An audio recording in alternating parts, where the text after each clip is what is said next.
Hello everyone, welcome back to Man United Fans Voice. This is 𝗦𝗍𝗓𝗏. One of the most popular subjects for conversations and debates in recent weeks is who is the best choice to become Manchester United's next manager. So in this video, we'll try to give you a more in-depth idea of who Erik Ten Hag is and what, in my opinion, are the main positives and concerns if Manchester United do appoint him. What we know for certain up to now in regards to the rumours linking him with the Manchester United job is that there has been contact between United and Erik Ten Hag, and there has been contact between United and Ajax. Ajax will not stand in his way if he wants to leave, and Erik Ten Hag is initially keen on the idea.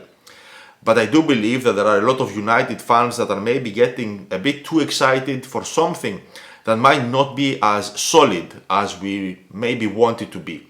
There has been no clear, no solid indication that Erik Ten Hag is 100% willing and committed to join Manchester United. And we also know that there are other big European clubs that are also interested in him. So, in my opinion, at the moment, it is a matter of Manchester United trying to convince him that joining us is the right choice for him. It is very obvious that at the moment, Erik Ten Hag is the fans' favourite. He has a great reputation across Europe. Barcelona were interested in him at some point. There is no doubt that he is an excellent football manager. And if at some point he manages a club bigger than Ajax, that is also well structured, he could become one of the elite managers of world football. But for us, Manchester United fans, the important questions about this subject are three. The first question is he the right manager to take Manchester United forward at the moment? The second question is he at the level of Pep Guardiola and Jurgen Klopp? Because obviously those are the managers that he's going to be competing for the top. And the third and probably most important question is finally Manchester United going to back a manager? There is no doubt that he is an excellent tactician, and there is also no doubt that he develops young players. His preferred formation is usually a 4-3-3, a possession-based 4-3-3. And that will require a lot of changes in our squad, because I do not believe that our squad is capable of adapting to a possession-based system. And that means that if he is not properly backed in the summer, he will find it very difficult to develop and mold these players into what he wants them to do, to make them play with his philosophy. He is a very smart manager, very detailed and very good in reacting to how a game is going and being able to adapt. Controlling possession is very important for him, but of course that is very different and much more difficult in the Premier League. Something that Ajax tend to do as a result of wanting to control possession and territory is that when they move the ball in the final third, they tend to very often leave the defense exposed and make it easier for the opposition team to create chances. Fortunately for them, they haven't really been punished for that yet. But that is not something that a team in the Premier League can get away with. If you leave your defense exposed, you will get punished. And I think that might be something he finds difficult in the start, maybe for the first few months. But I am confident that if he is given the right players, he will be able to adapt. But being given the right players comes down to something that we said before: being properly backed. But what does being properly backed really mean? Does it mean giving him unlimited amounts of money? Or does it mean giving him his targets?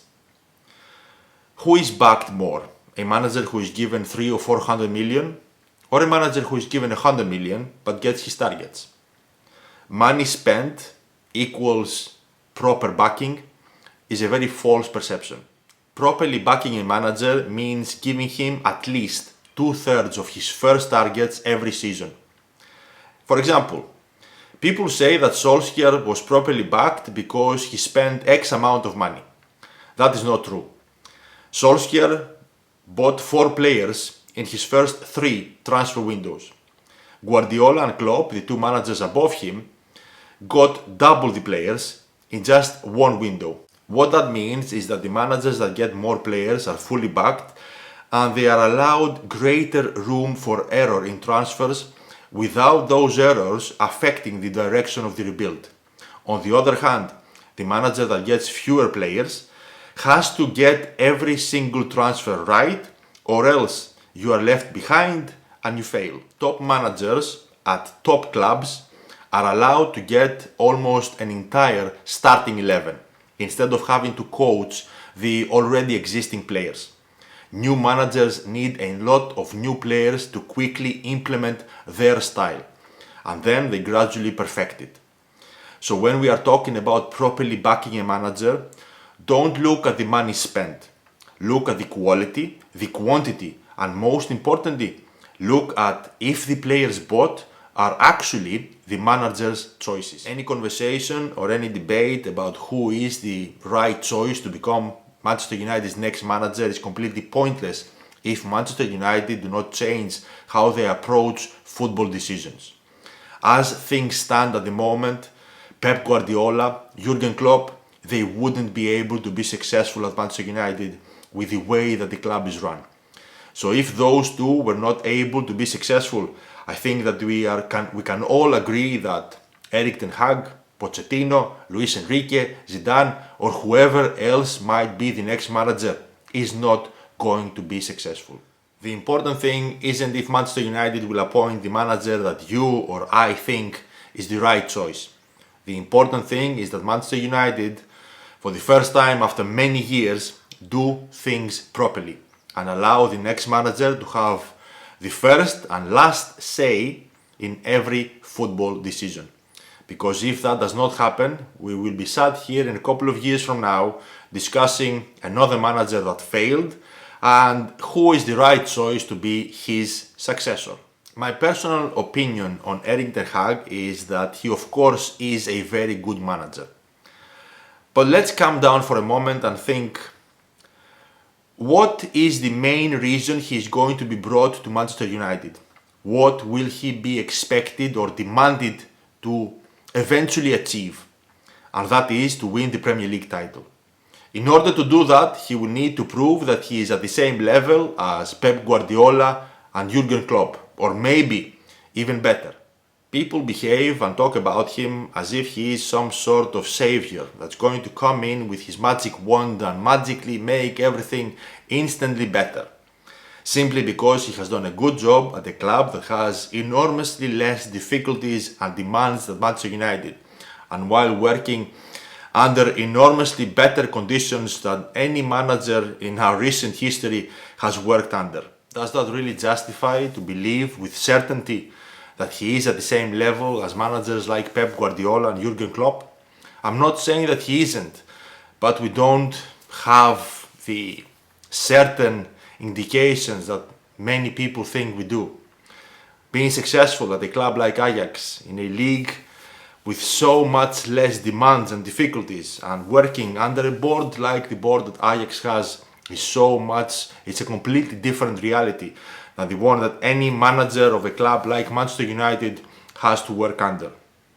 So my worry is that the same people who are certain for these unrealistic expectations are going to be the same people who turn against him as soon as reality kicks in and they realize that things are not actually that simple. Like I said earlier in this video, I wouldn't jump to the conclusion that Erik Ten Hag to Manchester United is a done deal.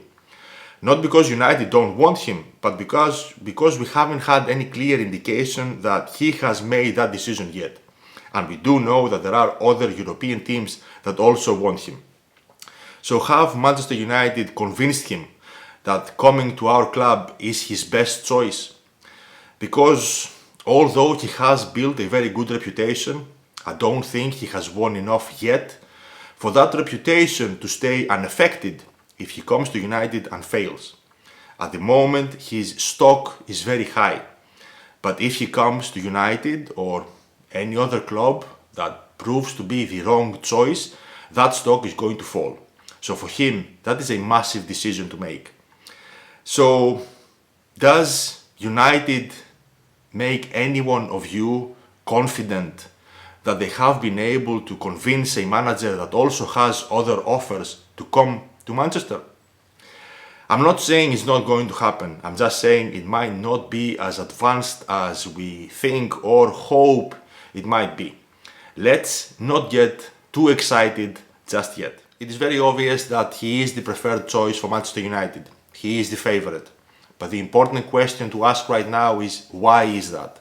Why have Manchester United chosen him? Is it because they think that he is actually the right man to take the club forward and they are going to give him everything he needs to succeed? Then that is the right reason. But if it is so they can satisfy the fans, then that is worrying. Because you do not choose a manager so you can satisfy your customers, so they can continue to buy the merchandise, renew their season tickets, continue to buy Manchester United products, because that does not suggest that you are going to back him after you hire him. Erik Ten Hag appeals to me a lot. Manchester United need to look forwards, not backwards. New manager, new players, new style, new football, new identity, a completely fresh start. Hopefully that is what the club is planning to do, and they are going to give him everything he needs to succeed. If United do bring Erik Ten Hag, we need to be patient and we need to let him build what he needs to build.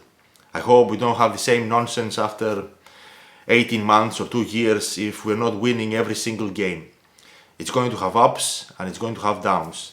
It is definitely not going to be a quick fix.